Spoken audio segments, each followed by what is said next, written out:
Director General of Police ka Meghalaya ULR Bishnoi haga arphosan tarik naitung arhajar arpholai ulayathu banakaliang jong ka Police Department ka Meghalaya kila persyang banpani ka jinga Treilang rengkat bat ka Tnat Pulit na Assam khnang ban yo kem yaki ba Donkti haga ba shalan tu yo Dewiong bat ban bu yakar khana kok Be-Aiñ ha Meghalaya.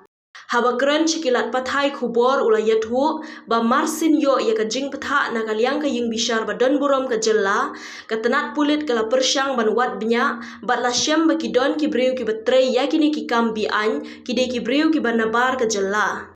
Director General Police ula benrap ru banakaliang ka Tnat Pulit ka jella kala persyang ban lej wat ikite ki breu harengkat ki Pulit na Assam henrei om syam la yo ban kem bat la bandai ba kite ki breu kila penkela kerteng bat kila pedri syaki wei ki jaka henrei nakaliang ka Tnat Pulit kan shim khia ban wat ikite ki breu wat lada kan shim porru.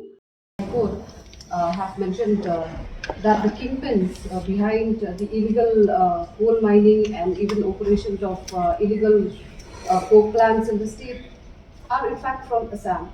What action is being taken to nab these kingpins behind these illegalities in Meghalaya, sir? So immediately after the High Court orders, during investigation, their main figures and their addresses were ascertained and they were found that they were outside Meghalaya. So I have written a letter to the DGP of the Assam mentioning the details of the persons and their addresses, etc. And I sought his cooperation in nabbing them. Our one team of Meghalaya police is stationed in Guwahati for the last 15-20 days, and with the help of the Assam police, they are raiding their houses. But unfortunately, none of them were found at their residential places. So most probably, they have changed their numbers and they also left Assam for some other places. So it may take time, but we are after them. So